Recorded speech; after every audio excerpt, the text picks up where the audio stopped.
Eu tenho realizado testes desde que tive o AVC, na terça-feira passada, ou seja, há uma semana.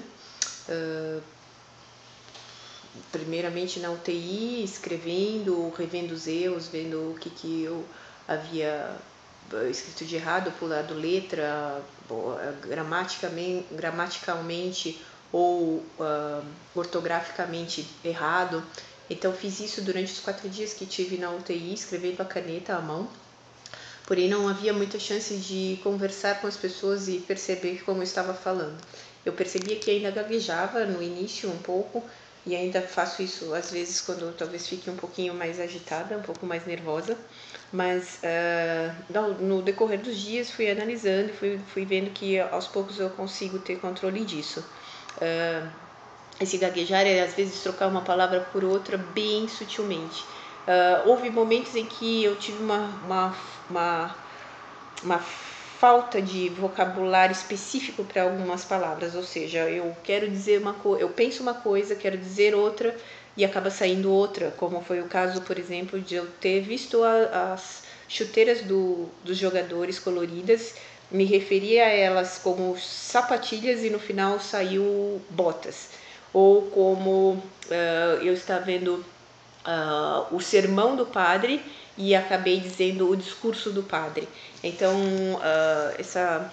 esse defeitinho, essa sequela que ficou do AVCI, creio eu, segundo a fonoaudióloga, é uma afasia anômica, que talvez seja reversível, não entendi se talvez, ou se provavelmente, ou se não é reversível, o que dá para fazer é ser melhorado, através de exercícios, de um teste inicial e uma avaliação mais precisa do meu quadro, do meu diagnóstico e tal.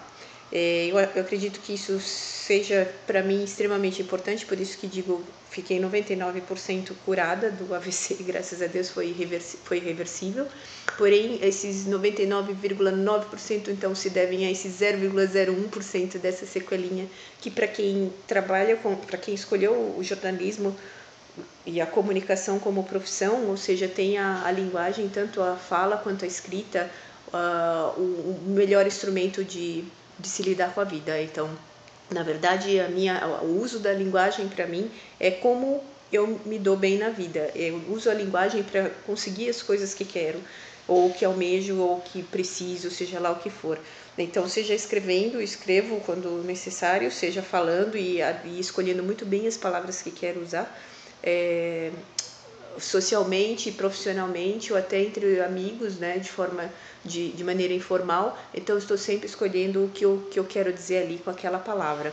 Tanto é que é isso que está me incomodando. Então eu gostaria de ver ou de analisar até quanto isso existe mesmo, até quanto é muito endêmico, né, muito pontual, ou se vai ser uma coisa recorrente, então eu tenho que treinar para que ela aconteça o menos possível. Me parece, assim, os casos mais graves que eu peguei foram esses 2 exemplos que eu citei, mas foram localizados, então uma coisa uma vez por dia, dou uma escorregada dessa, mas acabo engasgando às vezes quando estou falando com alguém e acabo ficando um pouquinho nervosa, então a gente já gagueja um pouco quando está nervosa, então às vezes falta palavra e tal. Então ontem, por exemplo, eu estava falando, eu fiquei muito abalada com uma situação e na verdade, então eu fiquei muito embalada, eu ia sair e era abalada, então coisas desse tipo. Então eu espero, Mônica, já que a maneira melhor de você ver isso é que a gente consiga algum resultado, mínimo que seja, mas que para mim já será promissor.